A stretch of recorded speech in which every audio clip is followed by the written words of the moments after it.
All right, welcome back to another series. We in Bereshith, which is Genesis, where you're going to start in chapter 19, and this is going to be a good one. All right, so again, we import the importance of women here. That's the key. We're going to go through these verses. If there's certain words you may not know or heard of before or know the exact definition or meaning, look it up. And then also it's going to point out some key words and cities changes that you may see. So again, without further ado, verse 4. Before they lay down, the man of the city, the man of Sodom, both old and young, all the people from every part surrounded the house. So, Sodom, different words, Sodom, remember that, Sodom and Gomorrah.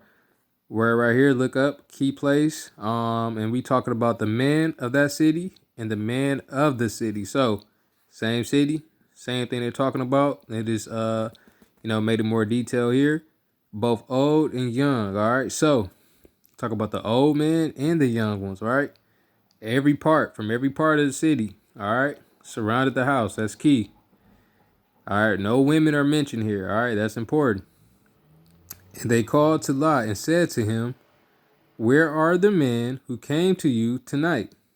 Bring them out to us and let us know them." All right. This is key here. They called to Lot. They're asking. They're at his house. They surrounded the house, his house. They called to Lot. I guess they know them. They know him or know of him.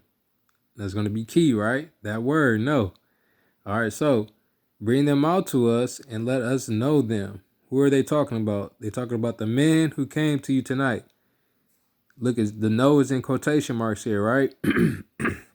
So what do they mean by no? Are they trying to just hang out with them and, drink some beers or, go to a barbecue or something?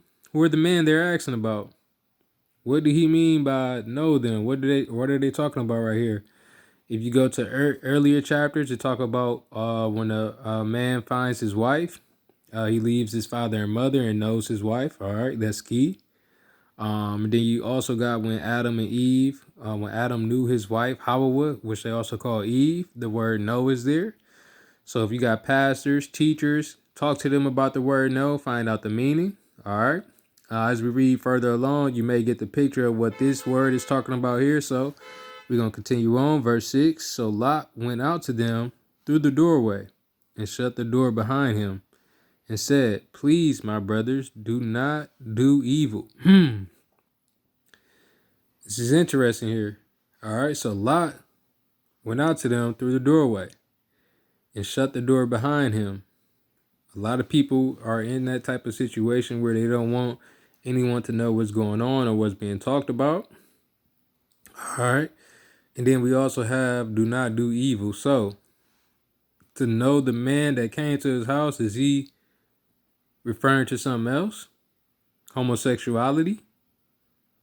That's a possibility. It says that no women here. It says the man of the city, the man of Sodom, both old and young. All the people from every part. It's not talking about any women here. It's interesting. And they ask, "Where are the men who came to you tonight?"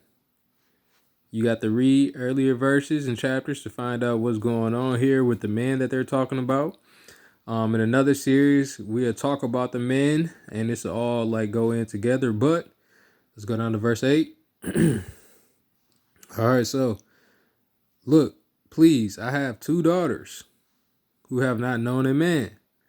Please, let me bring them out to you and do to them as you wish. Only do no deed to these men, because they have come under the shadow of my roof. Interesting. So women are brought up here. All right. Lot tells the man who's asking about the man who came to his house, who they want him to bring out so they can know them. And he tells them not to do evil, but he has 2 daughters who have not known a man. The word known is here again. So does that mean that, they went to like all girls schools, or they never been around another man besides their dad, or what's going on? It's not talking about any lesbians here, or is it? All right, so it also says that please let me bring them out to you and do to them as you wish. All right, so we see that the man here to Lot may be very important. Maybe Lot is want the man before these guys. Who knows? Maybe he's trying to protect them. Maybe he's not. We don't know. All right. So as we read further on, we're gonna see the personality a lot as well. But then he brings out his two daughters. He tells them not to do evil, but then he tells them he has two daughters who have not known a man. Please, let me bring them out to you and do to them as you wish. Like, that doesn't sound good either. Like, you just gonna just give someone your two daughters. All right. So parents may be in situations where, you know, their backs are against the wall, just like in this situation. Then, their daughters may feel that they're that important. You got to show them that you care and you love them. All right. So, this is something really serious to take in. And then this is important as well because we see that these women are protecting these men who came to his house indirectly. All right. So, women here, the strong importance here, just their presence, being around, can protect and save a lot of lives just because they're women. All right. So that's key. So you have to be more proactive in that area, supporting women and things like that. And then you have to see the other side to it. He's willing to give his daughters away and allow these men to do whatever to his daughters because he's the dad, right? So as we go down, that's important. You gotta realize how important you are, and don't take your life for granted. Verse 15. And when morning dawned, the messengers urged Lot to hurry, saying, get up, take your wife and your two daughters who are here, lest you be consumed in the punishment of the city. All right, so we see here his two daughters are still there. All right, his wife is there. All right, what happened in between? You'll have to go in and read to see what's going on. But we see that, they are alive. They're still here. All right, he's married.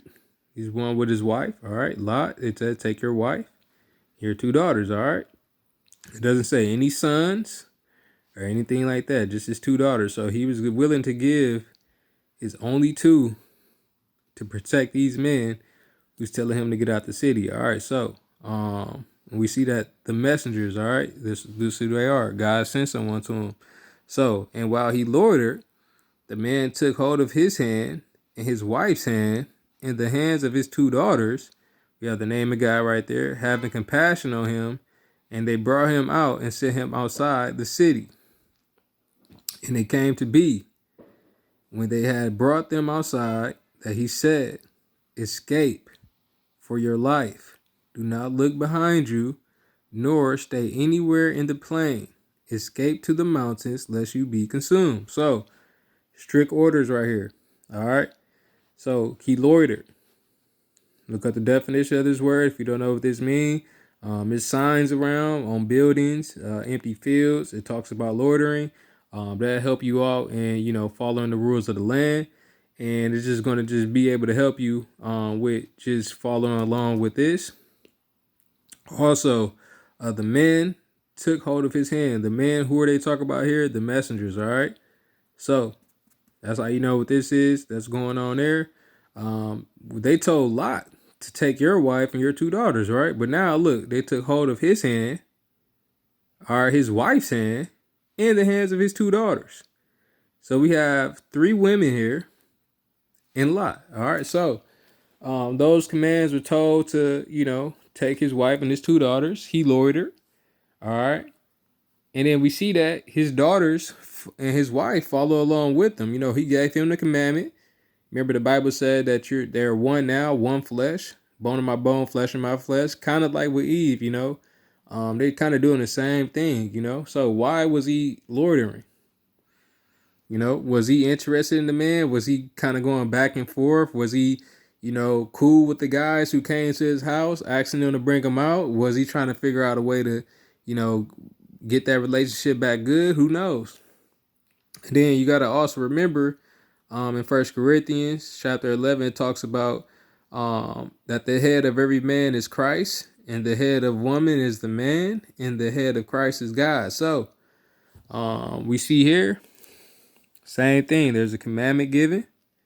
All right. It says, do not look behind you, nor stay anywhere in the plain. Escape to the mountains, lest you be consumed. All right. So, dun dun dun. This is gonna be some interesting stuff here. We're gonna go all the way down.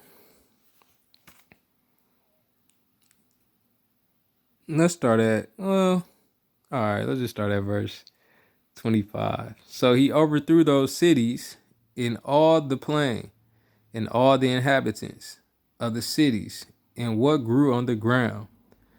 But his wife looked back from behind him, and she became a post of salt. You see what just happened right here? But his wife looked back. Not Lot, not his two daughters, his wife. Why? Why did she look back? We got the commandment given right here. Remember? The man took hold of his hand and his wife's hand and the hands of his two daughters. Go down to verse 17. And it came to be, when they had brought them outside, all of them, all right, that he said, escape for your life.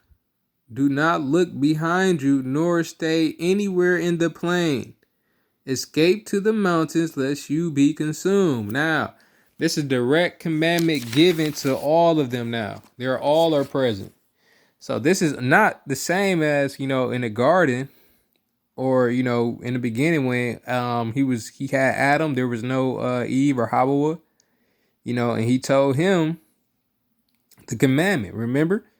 Not to eat from the tree of knowledge of good and evil. All right. So if you look back here, but his wife looked back from behind him, and she became a post of salt. Now for him, this is a good wife, because she showed him that they were telling the truth. You know why? Because she looked back. Maybe they were running and he was like, oh, I really want to know what's going on. And he tell his wife, look back, just look back and see what would happen.